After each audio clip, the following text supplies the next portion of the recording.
When it comes to gearing up in Marvel's Avengers, it's really not clear at all where players should actually be going at endgame in order to get some of the best loot, and what actual loot will they get from the various different modes they run. Now, over the last week or so, there was a post on Reddit by someone called Frobons. It seems to have grown arms and legs. It started off as a spreadsheet with some of the legendary sets that were dropping from heroes, and then from there I believe he's now set up a Discord as well, and there's a whole lot of theory crafting going on, which is really pretty amazing to see. But on the back of that, what I've done is it started off, as mentioned, as a spreadsheet of all the different legendary sets in the game, so you could look at them and you could theory craft and you could decide what content do I actually want to farm to try and complete a particular build that I'm looking for.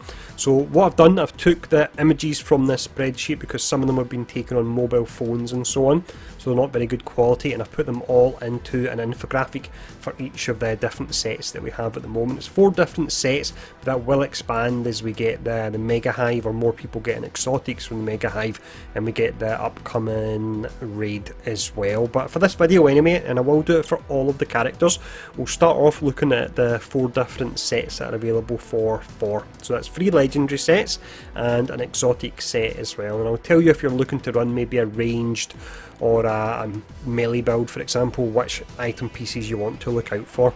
But let's jump in and let's check out these gear pieces. Before we do go in and look at this set here, I'll mention a few things. When you're looking to get your legendary sets, it has to be your elite content, and as long as you're not playing in Black Widow, who's actually bugged at the moment, the sets have a 100% chance to drop. But the whole difficult part of the farming is actually getting the particular slot 1 to 4 that you want in the first instance and getting a good roll on it, because there's actually a fair amount of variance in regards to the stats on it, but the perks can sometimes differ a little bit as well. In regards to the stats, we've got these in the second box. They don't change for any of the legendary sets or even the exotics. So for example, all your melee slot 1s will give might and proficiency, all your range slot 2s will give precision and proficiency. So across all 4 of them, you can see that you don't actually have Valor coming up at all. So that's just something you bear in mind, but very seldom will you run a full legendary set. You'll normally take maybe one piece from it, and then you'll look for just other items from there.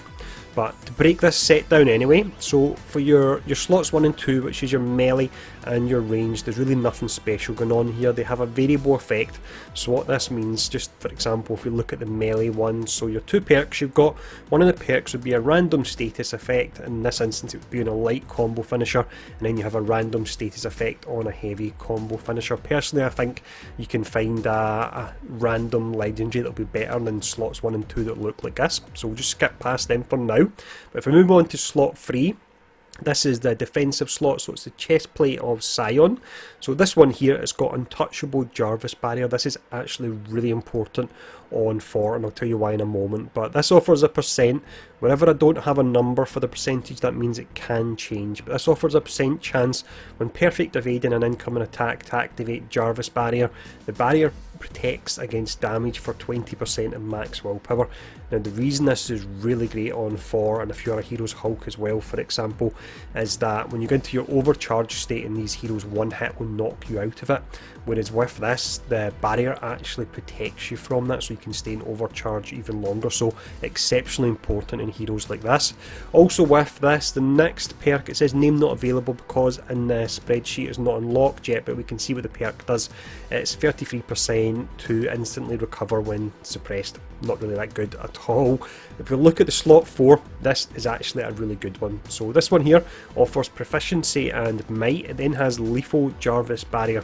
So this is a percent chance when defeating enemies, so that will happen a whole lot more than the last slot, which was perfect evading. So a percent chance when defeating enemies to activate Jarvis barrier. The barrier protects against damage for 20% of willpower, so that's absolutely incredible. It'll allow you to keep your overcharged up for sustained periods of time as long as you can keep attacking. And then also with this, it has the ultimate heroic charge, so it increases the charge rate of the heroic ultimate ability by 18%, so that will be your Bifrost. So out of the items you can get here, slot 4 is really pretty amazing. The next set we have is the Thunderer set. This drops from the Elite Vaults. Your slots 1 and 2, they're just the same as the last slot, so we're just going to skip past these here. You can get much better items. The slot 3, which is the Thunderer Breastplate, is Asgard's Insight, increases the rate of heroic energy regen while overcharged by 15%. That could go nice with the slot 4 from the last set we looked at. And then Asgard's Privilege, so increase willpower regen while overcharged by 200%. A decent piece, but I think again you can find a random legendary that will be much better than this. Looking at the slot 4, it is pretty nice, but it will be competing with the previous boss set we actually looked at that had the Jarvis barrier when you defeat an enemy. But this one's got Asgard's Dominion. It increases all damage dealt while overcharged by 20%, and then Lightning Potentiator. Now we've got to manage to say it, didn't think I'd be able to there, but Lightning Potentiator.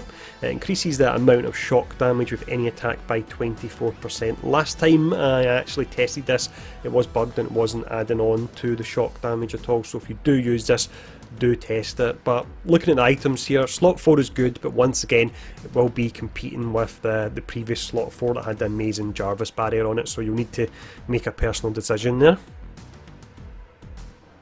This next set here is really pretty amazing. This is the Allfarer set, so this drops from the Elite Hive, so out of the bosses in the vaults, this is the content that takes longer, but it is most definitely worth it. So looking at the ones you've got here, the slot 1, we've got Odin Force Blitz, so 15% increased damage while Odin Force is active. That's really pretty amazing. You've then got your variable status effect. We have Thunderlord's Inspiration, so you can recover 0.2% of your max willpower when dealing damage with any attacks, and obviously the higher health pool you've got, the more you will be getting back there, so that could definitely be useful. But the increased damage when Odin forces up is really amazing. We then have the slot 2. This is incredible. If you get this dropping, try out a range build and you will absolutely wreck with it. So you've got Mjolnir's Sight. With this, it greatly increases Mjolnir's ability to find targets and hit them on any return flight. So what you basically do is you throw out Mjolnir. When it comes back, let's say you've got 5 different enemies in front of it, it will dink past and hit all of them. It looks amazing. It does a nice amount of damage. You also get a variable effect with this, so you can add a status effect when it's on its way back.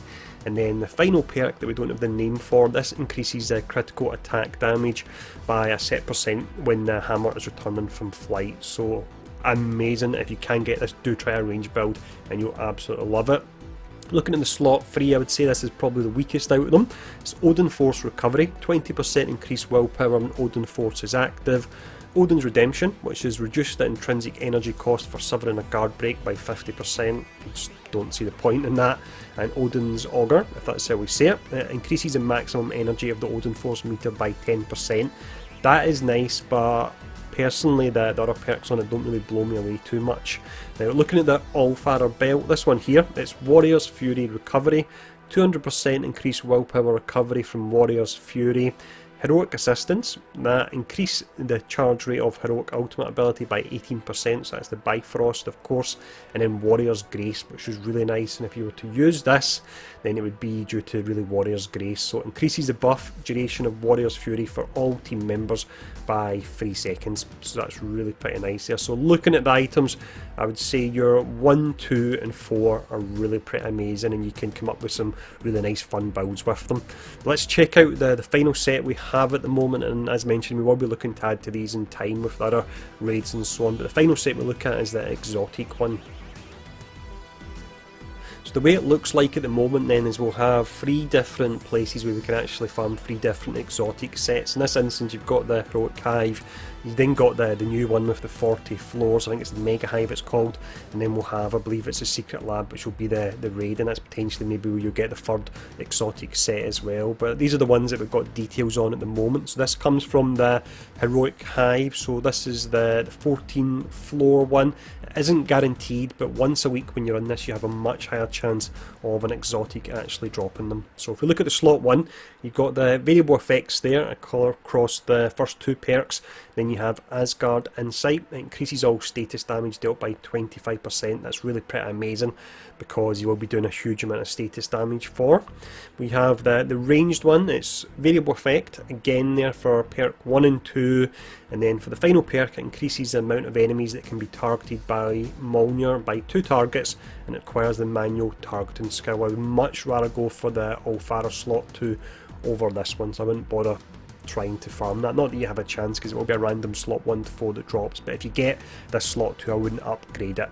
Now, looking at the slot 3, it's Asgard's Insight is the first perk. It increases the rate of heroic energy regen while overcharged by 15%. Asgard's Privilege increases willpower regen while overcharged by 200%. And then the final perk increases the amount of overcharge energy gained from all attacks by 15%. This could go nice with the first set and the Jarvis barrier, because the first set allows you to keep your overcharge up, and this would allow you to ensure it stays up because you're getting extra overcharge when you're attacking. So that could be a really nice combo there. Final piece we have, this one, the first perk is Asgard's Dominion. It increases all damage dealt while overcharged by 20%. That's actually really pretty amazing there, and it'll be hard to choose between the Jarvis barrier on the boss drop and this one. And then Lightning Potentiator, increase the amount of shock damage of any attack by 24%. And then Asgard's Fury, increases the amount of overcharge energy gained from all attacks by 15%. That's actually really pretty nice, that one. That would be worth going for and upgrading it if you do get it. Just quickly, in regards to the stat rolls, they're all the same as the legendaries, but the stat rolls should always be higher than legendary items. They changed that with last patch, with the 1.3.0 patch. But that's all the items there for Thor. Let me know who you'd like to see in the comments below. I did do a video like this for Black Widow, but I'm going to redo it because I've redone the infographic a little bit, and I've slightly changed the format of how I do this particular video. But let me know who you would like to see next, and thanks for tuning in, stay safe, and I'll see you all again soon.